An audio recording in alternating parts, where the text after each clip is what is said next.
MRP পাসপোর্টে পাওয়া এই 15 ডিসেম্বর থেকে আপনারা এমআরপি পাসপোর্ট পাওয়া শুরু করবেন এবং পরবর্তী 3 সপ্তাহ থেকে 4 সপ্তাহের মধ্যে প্রত্যেকে যারা আবেদন করেছেন এমআরপি পাসপোর্ট পেয়ে যাবেন। এমআরপি পাসপোর্ট নিয়ে দীর্ঘদিন ধরে ভোগান্তির শিকার হচ্ছেন প্রবাসী বাংলাদেশিরা। বিশেষ করে সৌদি আরব, ইতালি, মালয়েশিয়া এবং সংযুক্ত আরব আমিরাতের পাসপোর্টের মেয়াদ না থাকায় ভিসা নবায়ন বন্ধ রয়েছে। দেশে জরুরি কাজে ভ্রমণে আসতে না পারা সহ নানা জটিলতায় পড়েছেন প্রবাসীরা। তবে এবার তাদের জন্য সুখবর দিলেন আইন, প্রবাসী কল্যাণ ও বৈদেশিক কর্মসংস্থান মন্ত্রণালয়ের উপদেষ্টা আসিফ নজরুল। আপনাদের অনেক কষ্ট হয়েছে, আন্তরিকভাবে দুঃখিত।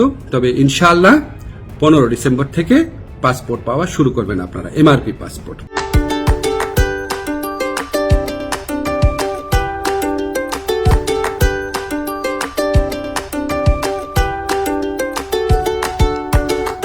আগামী 15 ডিসেম্বর থেকে প্রবাসীরা মেশিন রিডেবল পাসপোর্ট পাবেন বলে জানিয়েছেন উপদেষ্টা আসিফ নজরুল। যারা এরই মধ্যে আবেদন করেছেন তারা আগামী 3 থেকে 4 সপ্তাহের মধ্যে এ পাসপোর্ট পাবেন বলেও জানান তিনি।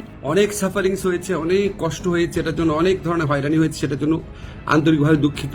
তবে ভাই বিনয়ের সাথে বলি, এই প্রবলেমটা সলভ হয়েছে বিগত ফ্যাসিস্ট সরকারের আমলে। পাসপোর্ট প্রাপ্তিতে সৌদি ও মালয়েশিয়ায় থাকা প্রবাসীদের অগ্রাধিকার দেওয়া হবে বলে জানান আসিফ নজরুল। তিনি বলেন, প্রথমে প্রায়োরিটি দেওয়া হবে সৌদি আরব ও মালয়েশিয়াতে, এরপর যেসব কান্ট্রিতে ডিমান্ড বেশি তাদের ক্ষেত্রে প্রায়োরিটি দিয়ে সমস্যাটা 3 থেকে 4 সপ্তাহের মধ্যে সমাধান করা হবে। তিনি আরও জানান, প্রচুর পাসপোর্ট ছাপানো হয়েছে। সরকার যে ব্যবস্থা নিয়েছে তাতে আগামী 2-3 বছরে আর কোনো সমস্যা হবে না। সৌদি আরবে এবং মালয়েশিয়াতে আমাদের যে ভাই বোনরা আছেন উনাদেরকে, এবং এরপর আপনার যেই সমস্ত কান্ট্রিতে ডিমান্ড বেশি তাদের ক্ষেত্রে একটু প্রায়োরিটি দিয়ে এই সমস্যাটা 3 থেকে 4 সপ্তাহের মধ্যে সমাধান করা হবে।